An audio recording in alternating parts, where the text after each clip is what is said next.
Hi, everyone. Did you have a nice lunch? Smiling? Yes, that's good. So my name is Charlotte. I wanted to start by raising my hands to our elder Amelia. Thank you very much for your wonderful words this morning.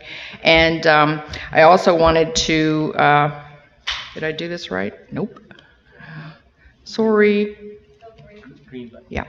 I also wanted to acknowledge and honor the Mohawk territory. I'm a grateful visitor here, uninvited, but still grateful. I just wanted to say that I'm also a Mi'kmaq and French-Acadian ancestry from Nova Scotia. This is my family, my daughter, my sisters, parents, grandparents, great-grandparents. The fella in the uniform actually had to give up Indian status to fight for his country, which was an interesting part of the Indian Act that they've gotten rid of now.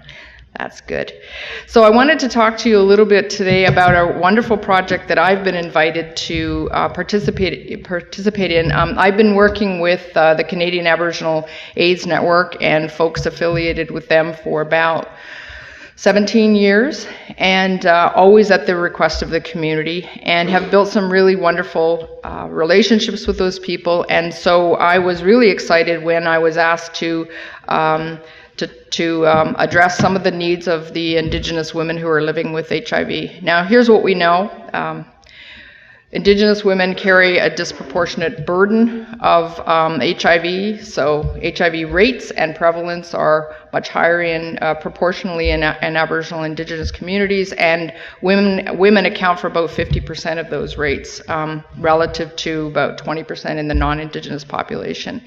What we also know is that the vast majority of the research that's been done, particularly on Indigenous women, is around what we call a deficit focus, so needs, risks, vulnerabilities, and so forth. And very little research or intervention has been done that takes a more strength-based approach to learning about what's been working well and then replicating that in other ways. We know that that approach works really well, and it can counter some of the social determinants of HIV in our communities as well. And so that's what I really wanted to focus on today, because this is just such a wonderful, groundbreaking research project. And so this developed actually from a pilot study that was done as a doctoral project by a woman named Tracy Prentice. I was on her doctoral committee. But really the midwife of this project is a woman named Doris Peltier, who's an openly HIV positive Indigenous woman who has been an activist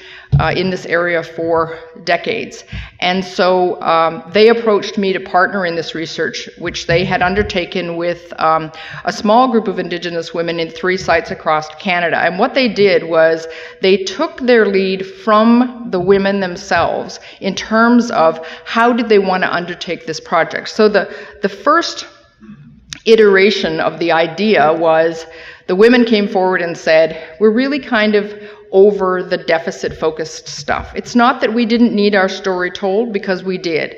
And we had engaged with them in some pretty tough research questions like the role of sexual violence in their lives. And so they said, we feel like our story's been told, and now we really want to begin to talk about what are we doing that is keeping us healthy? What are we doing that is related to our culture that's keeping us healthy, even in the context of living with HIV? And what they developed over the course of this pilot study was these sort of key elements, and you've heard about them this morning, but this was in practice, right? So grounding this research in Indigenous knowledge, in traditions that were specific to the cultures in which the women lived, right? So if they were in the Eastern Territory, it might be Mohawk territory, they're following the cultures there. If in the West, then another cultural tradition.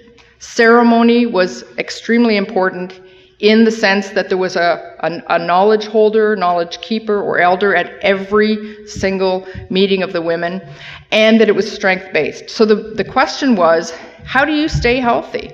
What does health mean to you, and how does culture and gender impact those experiences for you?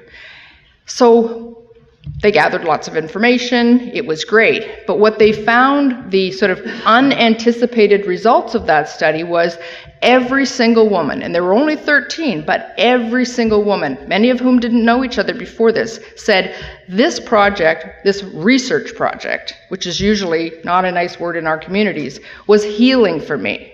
This was good medicine. I think someone said damn good medicine. But every single woman said this. They said, I feel connected to myself, to my culture, to these other women, to my community, to my nation in a way that I've never felt before. I feel stronger having been part of this, this project, this research project that engaged me as a worthwhile, strong woman who just happens to be Aboriginal and who just happens to be living with HIV. Right? So I could belabor that, but I won't because I know I'm going to run out of time if I do. So we decided to undertake and get funded, and we did, a project. Thank you, CIHR. Where are you? Thanks. A project that was, and so what they said was, let's figure out why this worked. What was it about this particular process of engaging women in this kind of research that made it such a healing thing for them? So we said, well, let's do an intervention project, right? So these are the two goals, right? First is to gather more information. This time, 8 sites, about 5 women per site.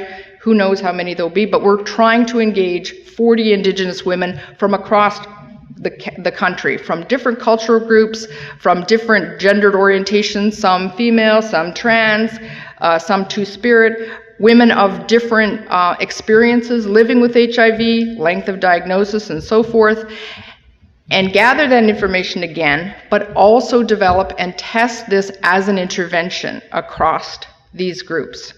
And so, again, one of the things that we want to make sure that we do and document really carefully this time is how is this integration of these, first of all, multiple ways of using the arts. That was one of the things that they said, that using an arts-informed method was really helpful for them. They were able to express themselves either through digital photography or through traditional Indigenous arts in ways that they couldn't before. And those pieces of art not only ground them to their culture, but also were a jumping off point for them to talk about some of the ways that they view health and stay healthy and pursue health behaviors. We're also going to engage the more typical qualitative interviews, survey methodologies. We've adapted 6 psychometric tools with the women, very heavily engaged in that. And yes, it's going to mess up the rigorous validity, but that's okay because we would rather them be culturally relevant and appropriate and safe. And so we'll also be engaged in sharing circles, which is a bit different than a focus group in the sense that people don't argue or comment on one another's contributions, and ground, again, the entire process in ceremony. This was one of the most critical pieces that women have told us over and over again, that it is the ceremonial aspect of this, the spiritual engagement, that has been one of the more life-changing elements of this research. And so this isn't a small, it's not a small add-on, it's not just an additional sort of beads and feathers, if you will, which is what some folks call that.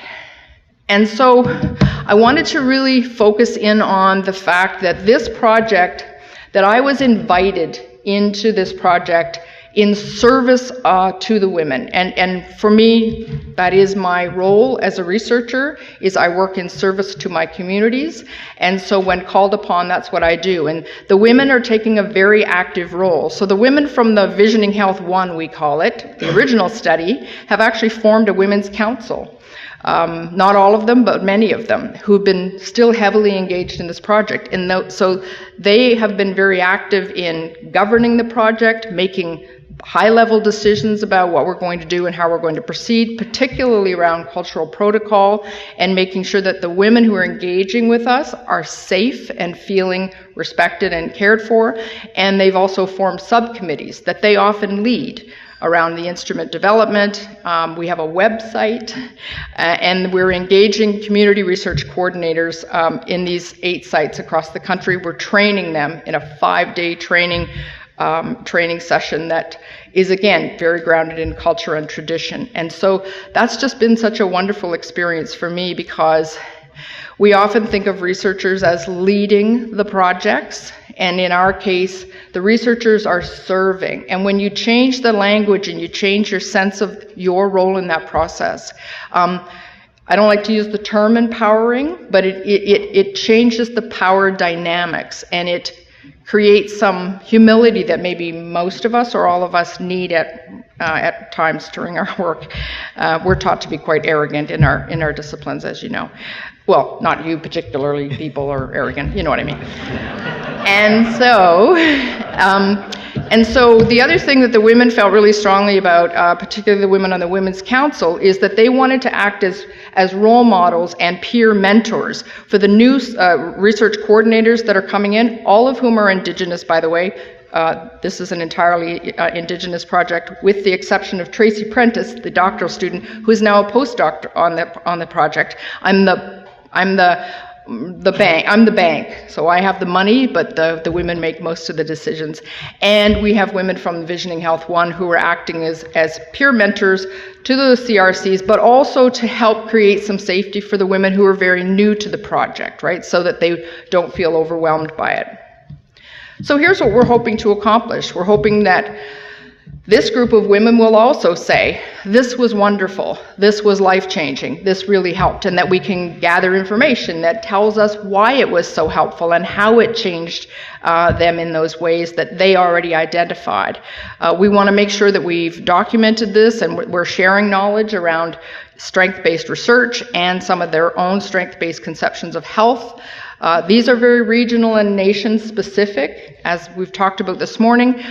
It's a really important thing that we haven't done a great deal of work in yet, like thinking about how do we identify ourselves in the regions and our own cultures.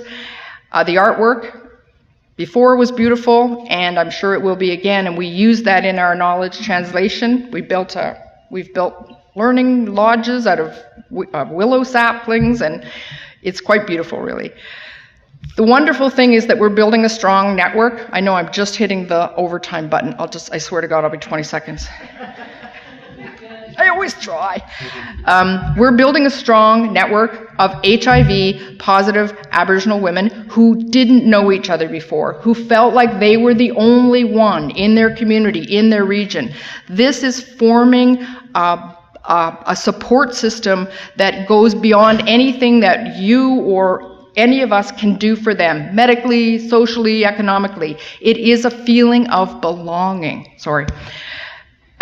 We're also creating a manual, so that the idea is that long term, this will be taken up by communities, HIV or non-HIV, and taken up by communities as a way of doing things well that will be helpful to people. Thank you very much.